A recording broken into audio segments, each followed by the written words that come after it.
Oke, makasih ya.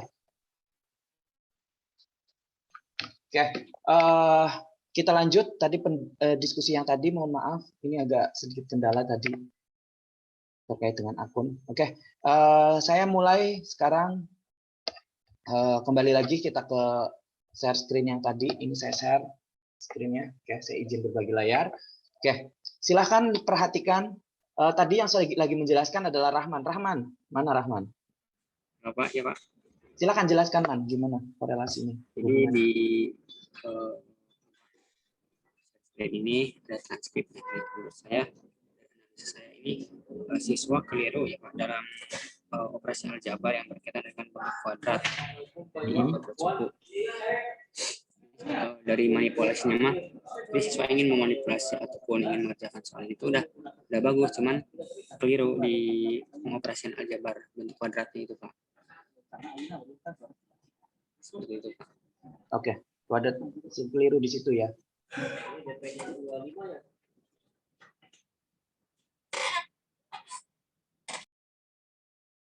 Oke, kelompok 2 tadi ada Erlinda, Mimin, sama Dadang. Gimana?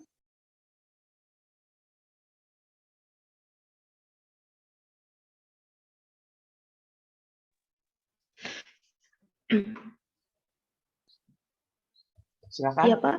Silakan, jelaskan, R. Oke. Kekeliruan pada operasi aljabar tersebut mungkin siswa mengira untuk karena kuadratnya bukan X dan Y itu memiliki bentuk pangkat yang sama, jadi ketika disatukan mungkin jadi satu kesatuan, jadi X tambah Y dikuadrat. Oke, X tambah Y kuadratin. Karena dia menganggap bahwa dia memiliki pangkat yang sama sehingga bisa digabungkan begitu ya. Oke, kelompok 3. Tadi kelompok 3 itu ada Kusenda, Maulidia, sama Nur Alamnya. Silakan jelaskan.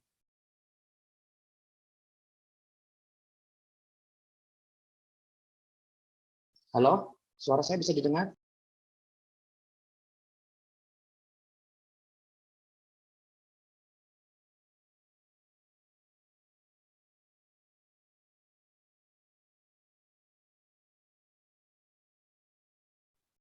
Pak Beni, mohon maaf di unmute.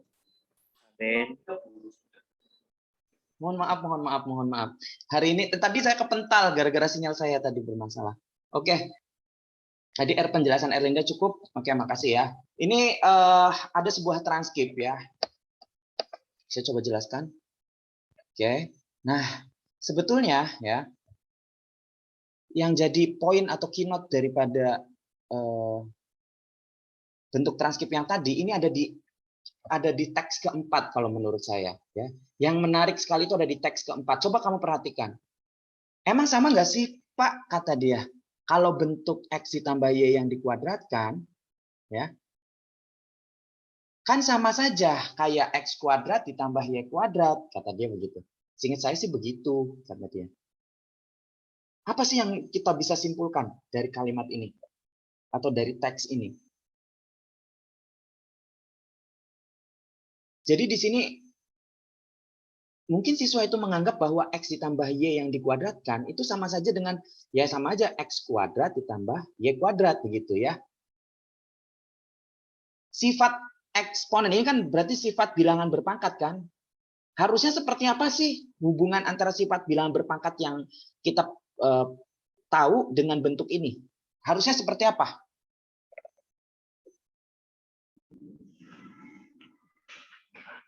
Izin Pak, izin masuk. Ya, silakan. Ya, mungkin untuk harusnya itu ketika bentuknya X tambah Y kuadrat, berarti itu sama aja dengan X tambah Y dikali X tambah Y. Oke, betul. Ada yang lain? Ini kan siswa menganggap bahwa X ditambah Y yang dikuadratkan itu seolah-olah jadi X kuadrat ditambah Y kuadrat gitu tuh. Jadi setiap sukunya yang dikuadratkan, itu kan ada dua suku kan. Suku yang pertama X, suku yang kedua Y, begitu ya. Nah, dia menganggap ini seperti bentuk sifat eksponen yang mana? Yang mirip-mirip dengan ini. Nah, saya nanyanya begitu. Harusnya ketika dia setiap suku itu dikuadratkan, itu operasinya bukan penjumlahan kan? Harusnya menggunakan operasi apa? Halo? Perkalian. Perkalian, ya. Harusnya Kalian menggunakan operasi perkalian atau pembagian. Tapi siswa Iya. menganggap bahwa pakai penjumlahan juga bisa, begitu ya. Nah, ini sedikit ada sedikit pertanyaan reflektif nih yang harus kamu pahami. Jika S21 dikatakan mengalami kekeliruan, ya, yang diakibatkan dengan adanya epistemologis obstacle, yang ditujukan dengan cara berpikirnya bahwa X ditambah Y yang dikuadratkan itu adalah X kuadrat ditambah Y kuadrat, sama dengan bentuk X dikali Y yang dikuadratkan jadinya X kuadrat Y kuadrat. Coba ya, Anda jelaskan kepada saya, apa sih epistemologis obstacle itu berdasarkan kasus ini nih? Awas ya, berdasarkan kasus ini. Jadi kasus ini nih dianggapnya dia mengalami sebuah hambatan. Obstacle itu hambatan epistemologis katanya. Nah, coba jelaskan kira-kira apa yang dimaksud dengan epistemologis obstacle berdasarkan kasus ini. Ada yang bisa jawab?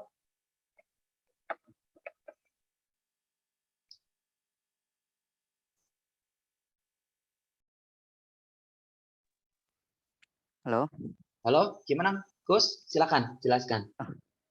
Ini kayaknya dia kesalahan dalam konsep ini Pak, kuadrat sempurnanya. Kayaknya dia belum paham pisan ya kayaknya sih. Oke. Ada yang lain? Dadang, saya belum ngedengar suara Dadang. Ayo ngomong. Apa?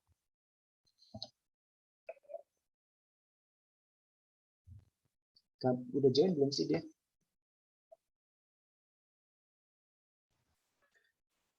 ya pada kayak sama apa mungkin di sini siswa berpikirnya karena suku katanya sama dan memiliki kuadrat jadi hampir sama kayak yang apa namanya yang sistem perkalian itu yang X Y kuadrat sama dengan X kuadrat Y kali Y kuadrat. Jadi berpikirnya hampir sama aja. Oke. Berarti apa itu? Pemahaman. Berarti apa itu epistemologis obstacle itu? Berarti secara apa namanya mungkin pengalaman yang dia dapat sewaktu diajarkan mungkin hanya saja pemilihan konsepnya tidak tepat itu aja. Oke. Ini ada sebuah keynote ya, kunci yang tadi Dadang coba jelaskan. Dia bilang ada sebuah pengalaman yang dialami oleh siswa yang ketika digunakan pada konteks atau pada hal yang lain itu menjadi tidak pas begitu ya. Contohnya adalah ini ya. Dia tahu bahwa XY dikuadratkan itu sama dengan X kuadrat dikali Y kuadrat. Nah, siswa ini S21 ini coba menjelaskan bahwa pada operasi penjumlahan ya ketika suku pada dua buah bilangan yang dijumlahkan dan kemudian dipangkatkan pun dia akan berlaku hal yang sama. Ya. Sehingga ini mengalami sebuah epistemologis obstacle. Jadi ini adalah gambaran bahwa epistemologis obstacle itu adalah sebuah pengalaman belajar yang dialami oleh siswa atau konsep yang diperoleh oleh siswa, ya, di mana dia mencoba untuk menjelaskan atau menerapkan pada konteks yang lain itu tidak tepat, ya. Ini bisa diakibatkan karena mungkin ya karena S21 ini pemahamannya yang bermasalah. Ini saya coba jelaskan nih. Ini saya ambil dari bukunya Guy Bressieu, ya. Buku TDS, buku paling terkenal dalam konsep didactical, ya, kamu pasti tahu buku teori didactical situation in mathematics learning. Buku ini coba perhatikan, di dalam buku tersebut menyebutkan bahwa ketika siswa menemukan sebuah kesulitan pada saat membangun pengetahuan baru dalam konteks pengajaran, maka siswa akan mengalami dua situasi. Yang pertama adalah pandangan antara konsep yang satu dengan yang lain itu seolah-olah terputus-putus, tidak komprehensif. Ya. Yang kedua, kesalahan yang terus-menerus dan berulang-ulang. Nah, jika kedua situasi ini terus dilakukan bersamaan, maka akan mengalami yang namanya hambatan epistemologis. Singkat kata, ya. Ini ada sebuah konklusi ya, yang coba saya jelaskan. Pengetahuan yang berfungsi dengan baik dalam beberapa aktivitas, tetapi kemudian tidak dapat digunakan pada konteks yang lain. Tadi yang seperti dijelaskan oleh Dadang tadi ya, katanya pengalaman siswa dalam belajar hal yang tertentu, kemudian diterapkan pada konteks yang lain itu tidak tepat. Nah ini namanya epistemologis obstacle atau hambatan epistemologis. Bisa dipahami? Salah satu contohnya?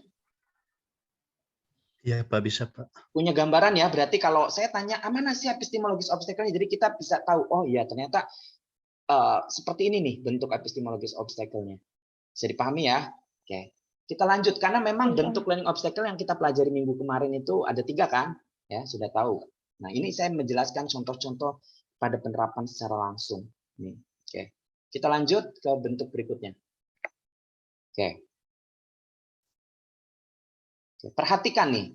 Ini masih menyangkut pada, ini soal dari riset yang sebelumnya. Ini masih berlanjut ya.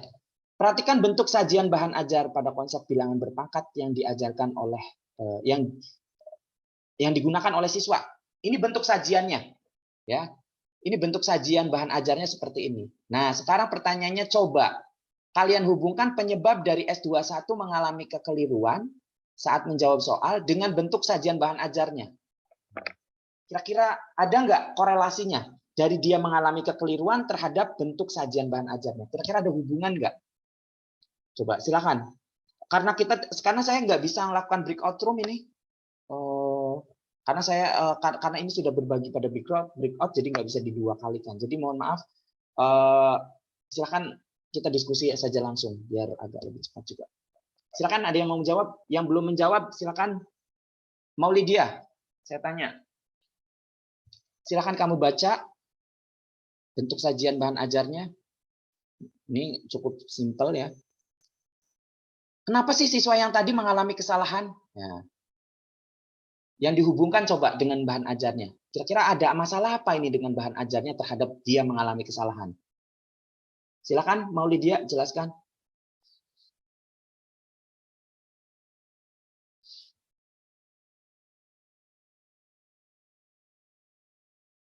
Halo, Maulidia ada?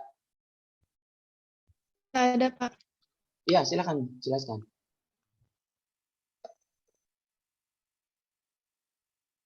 Mengapa siswa itu mengalami hambatan? Ya, mengalami kekeliruan. Oke, silakan. Ada yang bisa jawab? Sifat yang bentar, Pak. Oke. Sifat yang bagaimana? Mahasiswa lain, coba bantu. Nur Alamia.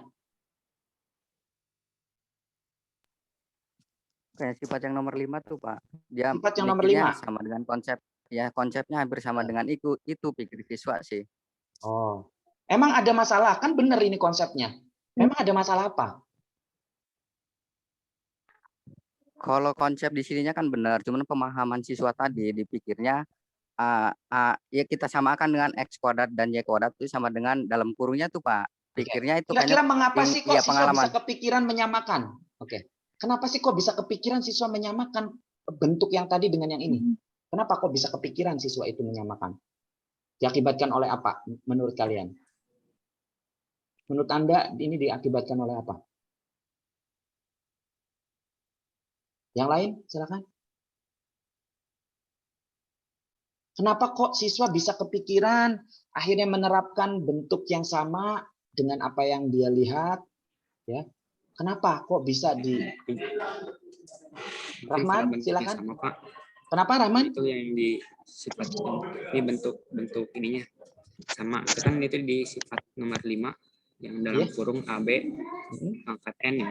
Nah, cuman yang disoalkan operasinya itu penjumlahan, kalau yang ini perkalian. Mungkin siswa tidak melihat ke situ. Oke. Tidak membedakan antara perkalian dengan penjumlahan yang dikira sama itu. Berarti dari bahan ajar ini ada permasalahan dong, berarti Man? Kalau bahan ajarnya udah benar, cuman pemahaman siswanya itu yang keliru. Kenapa kok berarti upaya apa yang harus dilakukan biar siswa nggak mikir sampai ke sana? Diajarkan lagi mungkin tuh konsepnya, dibedakan. Diajarkan lagi konsepnya. Kalau Ada yang lain?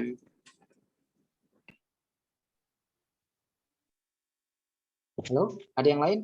Berarti memang ini korelasinya ada pada sifat nomor 5 dan 6. Tapi mengapa kok memang ini tidak salah bahan ajarnya, tapi mengapa kok biar mengantisipasi cara berpikir siswa yang mencoba menganalogikan ya bentuk yang tadi dengan bentuk yang ini, kira-kira apa yang jadi permasalahannya di dalam bentuk bahan ajar ini? Ada yang bisa jawab?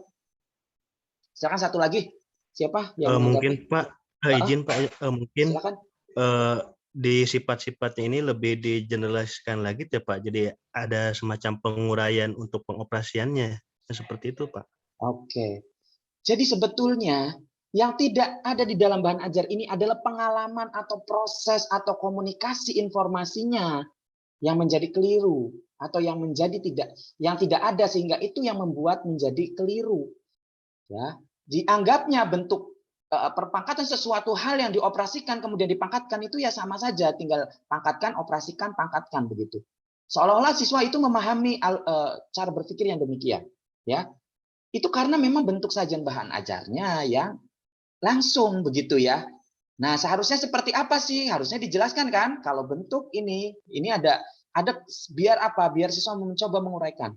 Ini coba saya jelaskan. Ketika kita punya A pangkat N,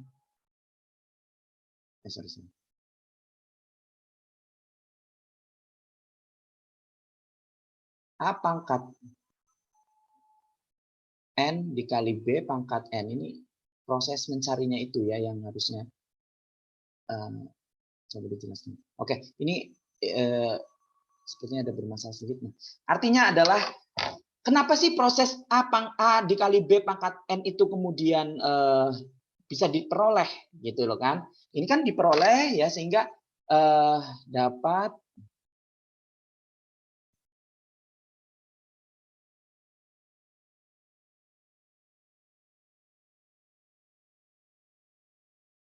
jadi ketika AB dipangkatkan dengan N, itu artinya AB dikali AB dikali AB sebanyak N buah, ya kan?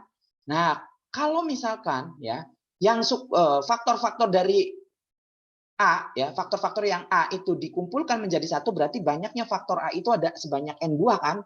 Sehingga A pangkat N. Kemudian faktor-faktor B itu ada N buah kan? Sehingga jadi B pangkat N. Makanya sifat itu bisa dijelaskan. Nah, harusnya yang dikomunikasikan di dalam bahan ajar itu harusnya seperti itu, ya. Sehingga tidak ada miss. Jadi tahu kenapa itu bisa dioperasikan, kenapa sifat ini bisa digunakan itu karena itu, ya. Jadi yang menjadi power di dalam bentuk sajian pada sheet yang sebelumnya itu adalah sifat kelima dan keenam. Bagaimana konsep yang harus diajarkannya? Tadi yang sudah dijelaskan oleh Dadang bahwa harusnya ada penguraian. Ya, harusnya ada penguraian sehingga siswa tahu betul itu ada yang namanya proses menginformasikan ya secara jelas. Nah, sekarang kita masuk ke bentuk yang kedua. Jika S21 itu mengalami kekeliruan diakibatkan juga dengan adanya didactic obstacle atau didactical obstacle seperti yang diperlihatkan sebelumnya, coba jelaskan definisi dari didactical obstacle. Jadi ketika siswa itu belajar dengan bahan ajar yang demikian, kemudian dia mengalami kekeliruan, ya itu dinamakan didactical obstacle katanya. Berarti didactical obstacle itu apa sih?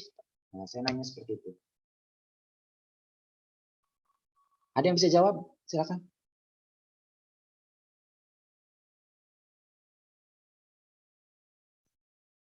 Jadi siswa belajar dengan menggunakan bahan ajar yang tadi ternyata mengalami yang namanya didactical obstacle. Jadi apa itu didactical obstacle? Dari sifat dari kasus yang ini aja, contoh kasus yang ini. Silakan raise hand.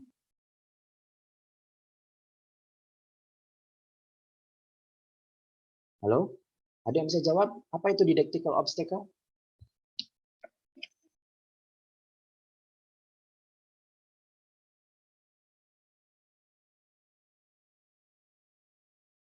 Silakan jawab. Dede, saya belum dengar suara Dede. Dede, silakan jawab.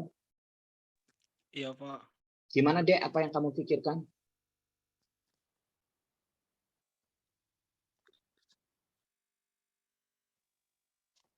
Ayo, Dek. Apa yang kamu pikirkan? Apa sih didactical obstacle itu berdasarkan kasus ini?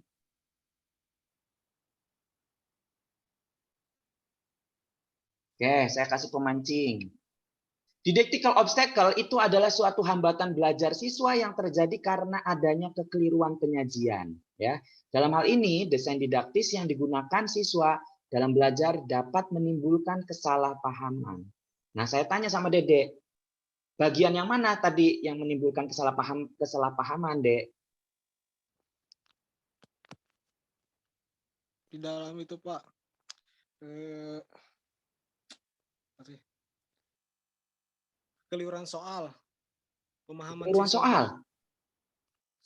pemahaman siswanya yang kurang. Iya, ini memang pertanyaannya kan kenapa dia mengalami kesalahpahaman. Oke, ada yang bisa jawab? Jadi jelas ya, pada bentuk sajian bahan ajar yang tadi yang sifatnya seperti itu kemudian mengakibatkan yang namanya kekeliruan belajar, ya. Itulah yang menjadi penyebab adanya didactical obstacle, hambatan yang diakibatkan dari bentuk sajian bahan ajar, bisa juga berupa pendekatan pembelajarannya, ya. Ini namanya didactical obstacle. Jadi didaktik ya ketika proses belajar mengajar di mana mentransfer knowledge, mentransfer suatu pengetahuan, pemahaman, itu prosesnya itu ketika prosesnya menjadi ada yang error, ya prosesnya ada yang trouble atau menjadi keliru, ya. Dan kemudian itu menyebabkan siswa ini mengalami kesulitan atau mengalami hambatan yang lain, ya, atau mengalami suatu kesalahpahaman. Nah, itu namanya didactical obstacle. Jadi kamu bisa tahu ya, tadi saya contohkan mana bentuk didactical obstacle-nya. Ternyata ada pada bentuk sajian bahan ajar, ya. Modalnya itu, ya. Kamu tunjukkan, oh ya, ini ada pada beberapa sifat eksponen, ya, yang coba dijelaskan tapi tidak dijelaskan secara, bukan karena detailnya sebetulnya, bukan karena detailnya, tapi bagaimana mengkomunikasikan konsepnya, ya. Itu yang menjadi keliru. Detail juga kalau tidak komunikatif juga itu tetap menjadi keliru, ya. Oke, kita masuk ke slide berikutnya. Oke. Semua konsen. Ini ada, saya ambil satu kutipan dari artikelnya Mayer tahun 1996. Ini menggunakan bahasa Inggris tentang proses berpikir, ya. Thinking or kognisi ya, is the mental activity, ya, yang berasosiasi dengan processing, understanding, and communicating information, ya. Nah, di sini dia menjelaskan bahwa aktivitas mental itu, ya, yang di dalamnya juga ada logika, ya, dan illogikal. Jadi sesuatu yang ada memiliki logika dan tidak berlogika, ya, illogikal. Nah, itu seperti itu. Jelaskan ini. Dan kemudian dia bisa membentuk konsep, problem solve, pemecahan masalah, ya, dan lain sebagainya untuk melakukan sebuah keputusan ini, ya. Nah, menurut ini adalah proses berpikir yang coba dijelaskan oleh Mayer tahun 1996 pada artikelnya. Nah, hubungan apa yang kalian peroleh dari kutipan teks tersebut dengan bentuk kekeliruan yang terjadi pada siswa S21 tadi? Ketika saya mengambil sebuah kutipan daripada artikel Mayer, kira-kira apa yang menjadi dasar siswa yang tadi mengalami kekeliruan terhadap bentuk teori ini? Ya, cepat mengambil keputusan, Pak. Terus menyesuaikan karena sajian bahan ajarnya sesuai dengan, oh ya udah, mungkin sesuai dengan sifat yang kelima atau keenam, dia langsung aja mengambil kesimpulan. Ini yang menjadi kekeliruan siswa yang S21-nya mungkin. Oke. Berarti bermasalah tidak dengan aktivitas mentalnya, mental activity-nya? Iya, bermasalah banget, Pak. Cepat mengambil sebuah kesimpulan. Oke. Atau kesimpulan yang dia ambil mengalami sebuah misconception, ya. Oke. Berarti ada masalah dengan mental activity atau aktivitas mentalnya itu diakibatkan dari adanya tadi katanya dikaitkan dengan sajian bahan ajar, kemudian bagaimana siswa itu akhirnya membuat sebuah kesimpulan atau keputusan yang menjadi keliru. Ada yang lain? Silakan.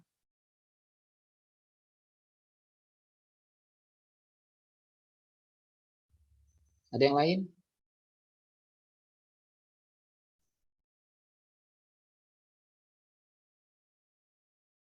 Oke, ini saya coba jelaskan. Aktivitas mental terjadi bersamaan dengan sebuah proses pemahaman dan komunikasi informasi. ya, atau aktivitas mental itu terjadi dengan adanya itu, ya. Dari temuan yang sebelumnya, ya, apa korelasinya atau hubungannya apa sih kira-kira? Tadi sudah dijelaskan bahwa aktivitas mentalnya itu menjadi terganggu, ya.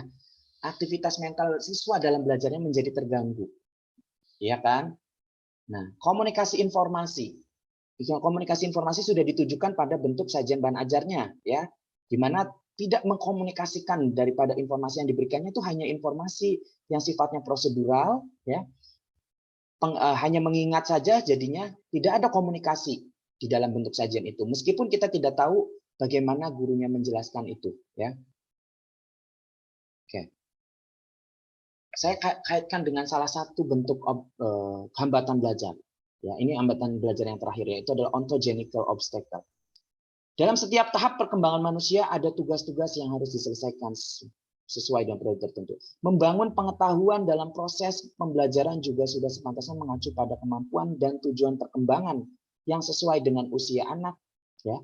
Proses pembelajaran yang tidak sesuai dengan kesiapan anak akan menimbulkan hambatan bagi anak itu sendiri. Hambatan yang dimaksud ini adalah hambatan ontogenik yang salah satu penyebabnya adalah karena pembuatan konsep pembelajaran pada saat perkembangan anak tidak ini tuh kayaknya ada penghambat, ya, menghambat konsep pembelajaran pada saat perkembangan anak. Jadi tidak sesuai, ya, dengan perkembangan, ya. Nah, salah satu bentuk kenapa dia menjadi tidak sesuai dengan perkembangan anak. Penyampaian itu, ya, sifatnya hanya prosedural, tidak ada operasional dan komunikasi itu. Sehingga, ya, mungkin perkembangan mental anak itu masih secara abstraksi konsep itu masih belum siap. Ya, masih belum siap menerima itu ketika itu disajikan. Nah, sehingga dia mengalami bentuk obstacle, hambatan, ya. Nah, hambatan yang seperti ini namanya ontogenical obstacle. Ya. Jadi karena dia kesiapan mentalnya yang belum siap, ya, sehingga berpengaruh pada sebuah aktivitas mentalnya, ya. Karena tadi konsepnya ini sudah bermasalah terhadap aktivitas mental siswa ketika belajar, kemudian itulah yang menyebabkan terjadinya sebuah hambatan ontogenik, ya, hambatannya ontogenik. Sampai sini ada pertanyaan dulu, silakan. Jadi ada 3, ya, bentuk learning obstacle itu yang dijelaskan oleh Guy Breshew, karena ada beberapa temuan-temuan lagi, tapi saya menggunakan Guy Breshew aja karena memang itu teori yang paling klasik dan banyak dibicarakan di dalam desain didaktis, ya. Jadi saya mengambil 3 kesimpulan. Kita mengambil 3 jenis. Yang pertama epistemologis obstacle, yang kedua adalah didactical obstacle, dan yang terakhir adalah ontogenic obstacle. Oke, ini ada sebuah pertanyaan reflektif. Apa sih hubungan kesulitan dengan hambatan? Oke. Siapa yang bisa jawab? Apa hubungan antara kesulitan dengan hambatan? Atau gini deh, mana yang terjadi duluan? Atau mereka itu sama? Kesulitan dan hambatan itu sama, beda, atau bagaimana? Silakan, ada yang bisa menjelaskan?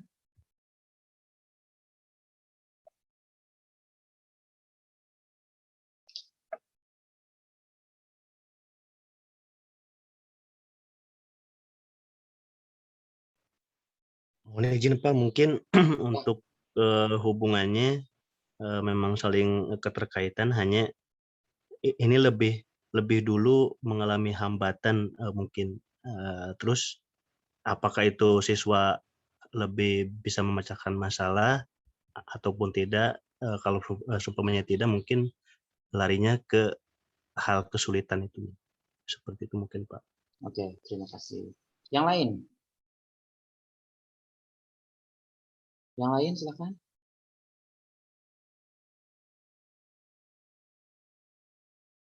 Nur Alamiah. Apa Nur? Hubungan kesulitan dengan hambatan. Apakah mereka sama, beda, atau seperti apa? Halo?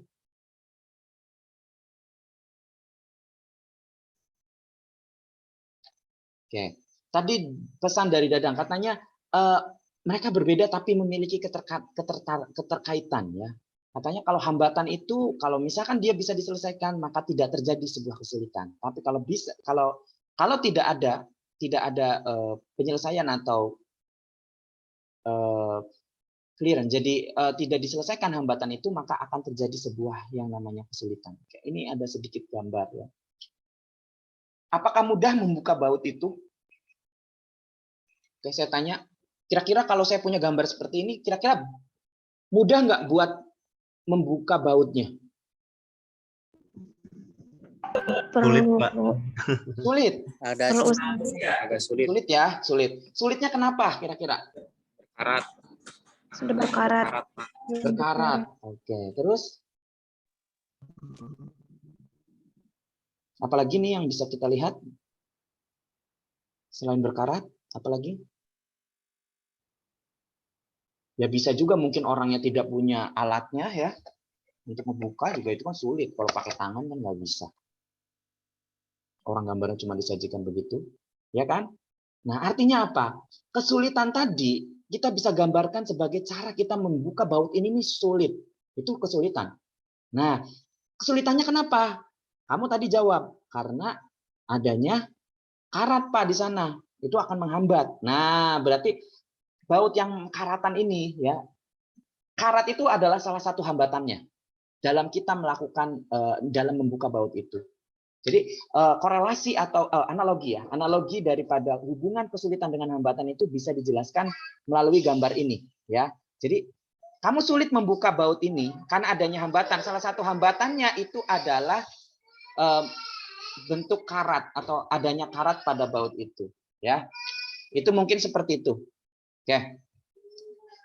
Ada pertanyaan sampai sini? Ada pertanyaan sampai sini?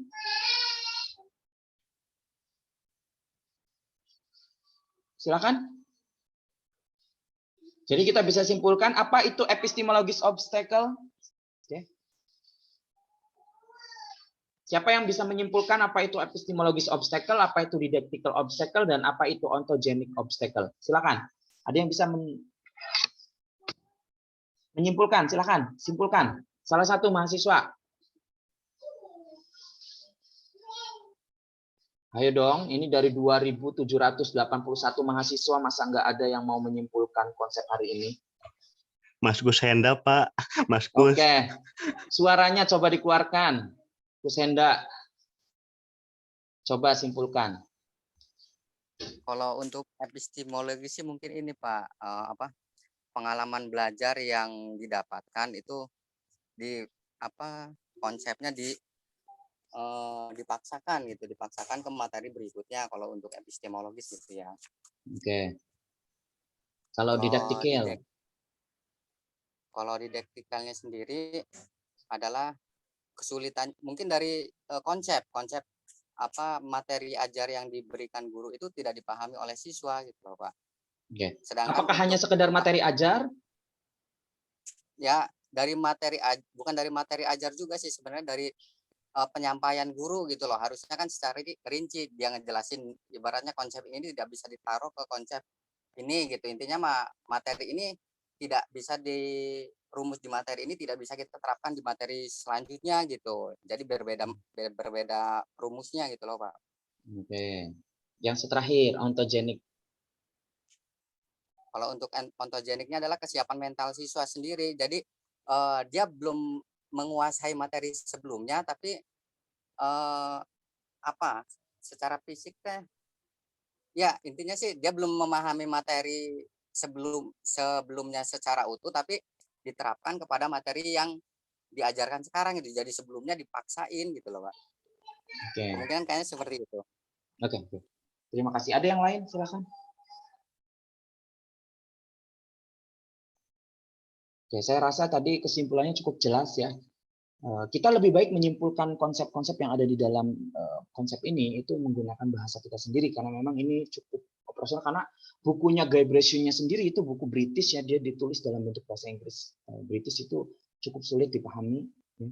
Sehingga kita harus memahaminya ini dengan teknik kita sendiri, dengan pemahaman kita sendiri yang menurut saya lebih sifatnya teknis, karena memang Prof. Didi juga ketika menjelaskan ini tuh dia lebih banyak menyampaikan bahwa ya kita coba untuk explore sendiri gitu. Oke. Ini ada sebuah asesmen ya, silahkan di screenshot atau didokumentasikan. Nanti saya coba kirimkan ya file ini ke grup ya. Kamu disuruh menganalisis. Ini saya ada 2 gambar. Gambar pertama ini masalahnya, gambar kedua ini prosedurnya. Salah satu prosedur yang dijawab oleh siswa ya, atau jawaban siswa lah ya. Nah, saya minta yang pertama sebutkan bentuk kekeliruan siswa dalam menyelesaikan masalah tersebut ya. Kemudian jelaskan kemungkinan alasan kekeliruan itu terjadi itu kenapa. Ya. Oke, jadi yang gambar 1 itu adalah soalnya, gambar 2 itu salah satu siswa menjawabnya dari soal itu ya.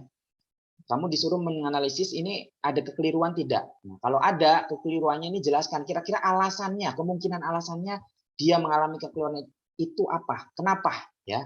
Yang kedua, coba kamu buat pedoman wawancara untuk mendeteksi terjadinya epistemologis obstacle, didactical obstacle, dan ontogenic obstacle kepada siswa yang menjawab ini. Kira-kira bentuk pertanyaan yang disiapkan untuk mendeteksi 3 hambatan ini apa saja bentuk hambatannya, bentuk pertanyaannya, agar bisa kita mendapatkan clue atau mendapatkan jawaban ya, sehingga kita tahu oh ini ternyata terjadi nih epistemologis obstacle, oh ini terjadi nih didactical obstacle, oh ini terjadi nih ontogenic obstacle. Kira-kira bentuk pertanyaan yang harus dikembangkannya ini seperti apa. Nah, silakan jelaskan dalam sebuah pedoman wawancara ya yang kamu kumpulkan. Saya minta nanti kumpulkan paling lambat besok ya. Oke, silakan. Gimana, ada pertanyaan? Enggak, Pak, cukup, Pak.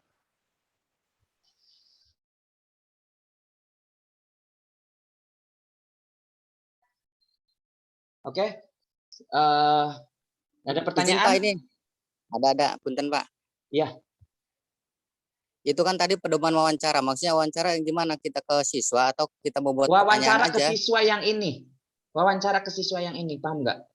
Wawancara ke siswa yang menjawab ini kira-kira apa yang kita siapkan untuk memberikan pertanyaan kepada dia, agar kita nanti dapat gambaran adanya hambatan epistemologis, adanya hambatan didaktis, kemudian adanya hambatan ontogenik. Ini bagaimana caranya? Intinya seperti itu. Berarti bentuk pertanyaannya apa ya? Betul, Berapa betul. pertanyaan? Ya misalkan menanyakan, kenapa sih kamu menjawab 5, 4, 3 misal ya. Nanti kamu tidak usah memperkirakan jawaban siswanya, tapi hanya membuat pertanyaannya saja. Siap. Paham? Paham, Pak. Paham. Oke. Saya stop share. Oke. Terima kasih untuk pertemuan hari ini. Mohon maaf ya, tadi banyak hambatan ya. Tapi apapun itu, semoga kalian di rumah sehat selalu ya. Kita ketemu minggu depan. Insya Allah nanti jadwalnya akan saya share minggu depan. Itu untuk online atau offline. Nanti kalau misalkan offline, saya wajibkan kamu datang ya. Terima kasih banyak semuanya. Sekian kuliah saya. Untuk mahasiswa tolong leave segera ya ketika saya sudah tutup kelasnya, karena nanti saya hanya akan diskusi dulu dengan observer saya. Oke, makasih banyak ya. Assalamualaikum. Ya, Bapak. Pak Ben, foto enggak? Oh iya, foto dulu dong. Pak Dimas boleh boleh, dokumentasikan nggak? Oke, boleh. Oke. Buka semua kameranya. Tolong buka kameranya. Siap. Aduh, ini pada belum mandi kayaknya ya. Kok tahu, Pak?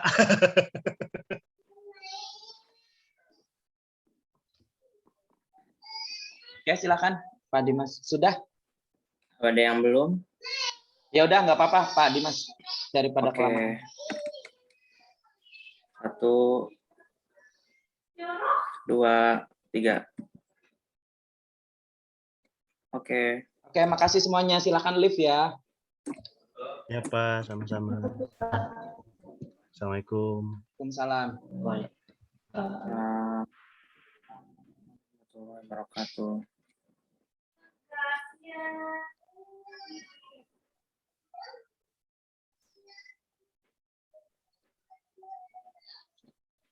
Angga, silakan cepat. Sudah ya? Aris, silakan di. Saya nggak bisa kick out soalnya ini nggak bisa dikeluarkan. Bisa dikeluarkan nggak Pak Dim? Nggak bisa lah, saya bukan host. Iya, nggak tahu ini kok akun saya kok jadi udah deh. Belum ya? Itu Angga, silakan close. Oke. Sedikit aja, itu adalah perkuliahan saya hari ini terkait dengan learning obstacle ya. Biarkan aja lah itu. Mungkin banyak catatan sih karena memang hari ini luar biasa banget tadi.